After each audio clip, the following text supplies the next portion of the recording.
As family judges, we deal with strife, sadness, animosity, and negativity on a daily basis, and be able to come together and share joy with these families is something we truly cherish the opportunity to do. 8 children have new homes in St. Johns County just in time for Thanksgiving. Amy Cherry has our top story. The children were adopted by 4 local families. A special ceremony was held over the weekend at the county clerk's office under the direction of Clerk and County Comptroller Brandon Patty as part of National Adoption Day. Judge Christopher Farabee. It's probably the happiest day of my career so far. I've been a family court judge since 2018.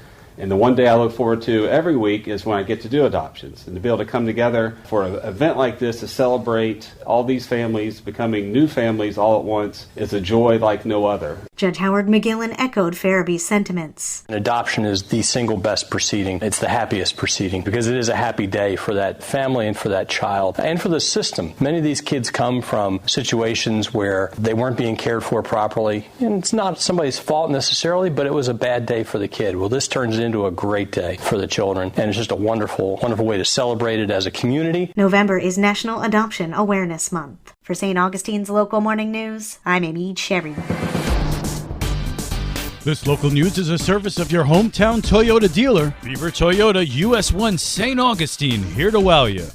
This is just an incredible opportunity for us to create a really, truly unique program that's balanced and tailored to the unique needs of our own community because we truly are very special. Liz Ryan explains what program St. Augustine Mayor Nancy Sykes-Klein is excited about. The Land Conservation Program. It's something the city is looking to establish, and the City of St. Augustine Board of Commissioners met the other night to get the wheels in motion. Land Management Coordinator J.B. Miller presented a rough draft of their mission statement. To acquire and improve and manage environmentally sensitive lands that protect water resources, wildlife habitats, natural areas. And they discussed proposed goals. To protect and preserve the city's natural resources, including water quality. To bolster resiliency and reduce losses and impacts from floods by preserving floodplains and vulnerable areas. Conserve, maintain, and restore the natural environment to facilitate adaptation to climate change. To provide community-based parks and open space throughout the city. To preserve archaeological and historical resources, including cultural landscapes, and to encourage a community land ethic. It was sort of a brainstorming session, and Mayor Nancy Sykes-Klein added, Would like to see the historic, archaeological, and cultural resources fleshed out a little deeper. I would like to see them in the mission statement. Once they establish a mission statement and goals, they'll develop an appraisal process and selection matrix which will serve as a formula to decide which properties are the best for the city to purchase. And then there's the issue of funding. Assistant City Manager Reuben Franklin went over some options. We have the City General Fund, bonding. We could go out and if we had a list of 10 properties, could bond it to purchase those properties. Grants, which we're currently looking into. Beach 1055 will be following the progress of the St. Augustine Land Conservation Program.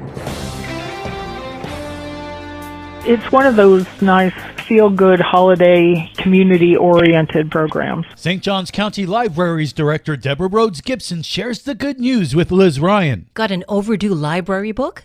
Would you rather help feed those in need than pay a fine? Why wouldn't you?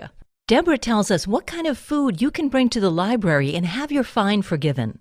Cans, boxes, bags that are not expired.